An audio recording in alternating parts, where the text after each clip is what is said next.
Hi, I'm Lucy. Welcome to my video about simulation theory and all the possibilities. This video is meant to kind of open your mind a little bit. I'm not certainly not trying to convince you of anything, just show you that the simulation argument and the possibility of being in a simulation really opens the door to anything. And I think there's a lot to be gained from opening our perception, opening the possibilities within our reality. I can say that certainly a lot of synchronicities have happened in my life since I started to open my mind to what could be out there. So, the simulation argument by Nick Bostrom is a really good introduction to thinking about being in a simulation.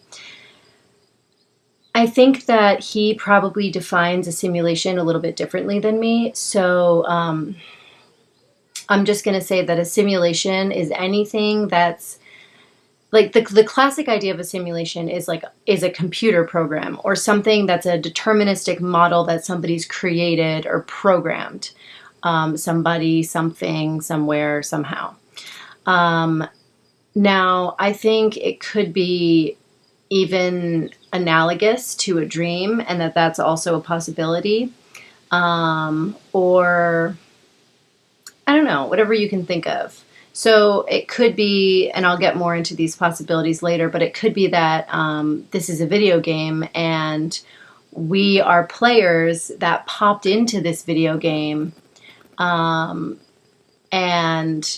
just like we take on an avatar when we play a game, but it's a more, it's a 3D virtual experience that we're having in this game. So it could be a simulation in that regard. Or it could be a simulation in that somebody created this as an ancestor reality because maybe they wanted to see how it played out. Maybe we're like their version of having a fish tank. Who knows? So the type of simulation, Nick Bostrom calls it an ancestor simulation. Which to me implies that it's meant to somehow kind of be ancestral in that we may be taking components from whatever created us, which could have been another simulation. We could be a simulation inside of a simulation inside of a simulation. And actually that seems very likely. So the theory goes like this. And I'll post actually a video of it below. He has a less than 3-minute video explaining his theory. That's definitely worth watching if you're interested in this. And there's also longer videos of him explaining it. So one of three things is true. The first is that all technologically civilized, technologically, I'm not sure if that's the right way of saying it, but all civilizations go extinct before they reach this level of technological advancement where they could create simulations that would be as real seeming as this one, which would be quite a simulation. Two is that all civilizations who obtain this high level of technological maturity lose interest in the whole concept of creating ancestral simulations. Or three is that we are almost certainly living in a simulation. And he comes to number three by saying that if one is not true and if two is not true, so if there are civilizations who ever reach technological advancement, and if not all of those simulations lose interest in creating ancestral simulations, then the number of simulations far, far, far outweighs the number of realities, right? Because I just said there's only one reality, And there's any number of simulations, potentially infinite, especially when you consider that simulations could create simulations within their simulation. So, I love this theory because it feels to me like very obvious, and I feel like it's really hard to argue. Like, I think the hardest part about it is grasping how anybody could create something so nuanced and complicated and with such detail as the simulation that we're currently in, which leads me to recommend a book by Nick Bostrom, which is called Superintelligence, because a superintelligent machine could absolutely create this kind of simulation. So that right there just answers that question. Now, it could be that our simulation was created by a team of programmers who are extremely brilliant. They may be similar to humans, they may not be similar to humans, but that could be, that could sort of align with a many gods theory.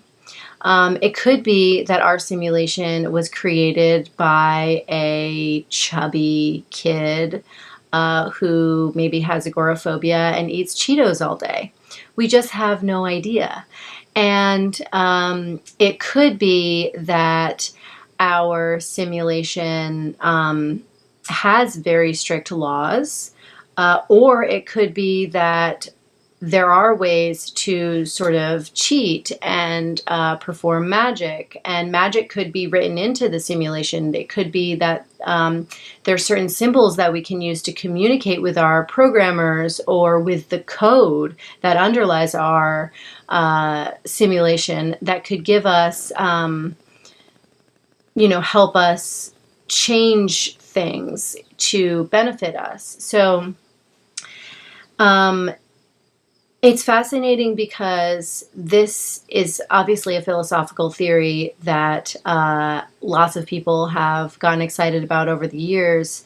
But what's interesting about it is that it actually allows for something like Christianity to be real, just with a little bit of a twist on it. It could be that our simulation was created in 7 days, and that there is one God who created our simulation, who very much wants to be worshipped and expects us to behave in a certain way. That is absolutely within the realm of possibility when you consider the simulation theory. It is also possible that there are lots of different people working on the simulation who have different expectations from us, or even different camps. It's possible that they're playing us like a game, or that the simulation was designed as a game for us to enter into, as I said earlier, so that we can have these experiences and try to accomplish something. And this actually aligns very well for people who believe in reincarnation and and the soul or the spirit and growth and all of that stuff, because it very well might, it's a metaphor for that type of reality where we have this space that we live in between lives, and that we come down and we sort of enter this game, and that's what life is about on that level. So I really want to encourage everybody to think about this and the possibilities of just what it could mean if we are in a simulation. And maybe it's a dream. We could be in a dream. Or, if it's possible that there's a life form that could dream to this depth, which I absolutely believe is possible, because why wouldn't that be possible?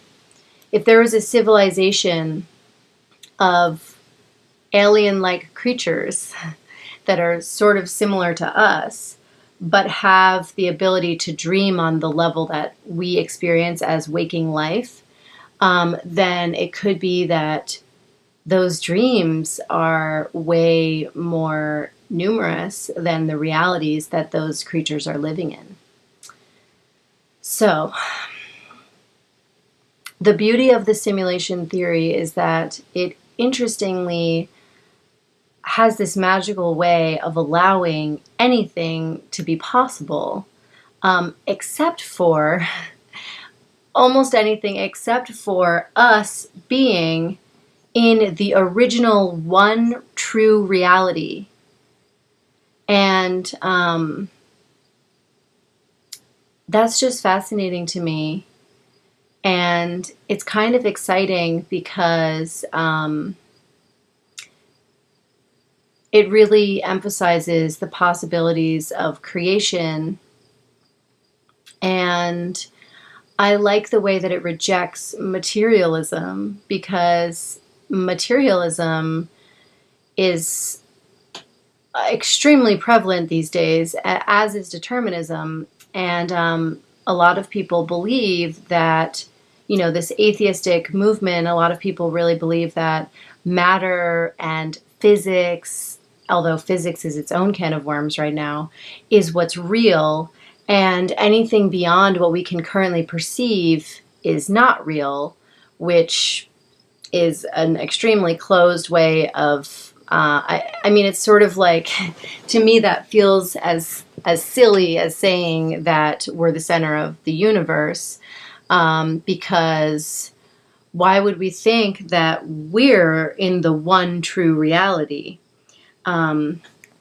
Because we just don't know anything. And what's also interesting about it is there's actually no way to know. Unless,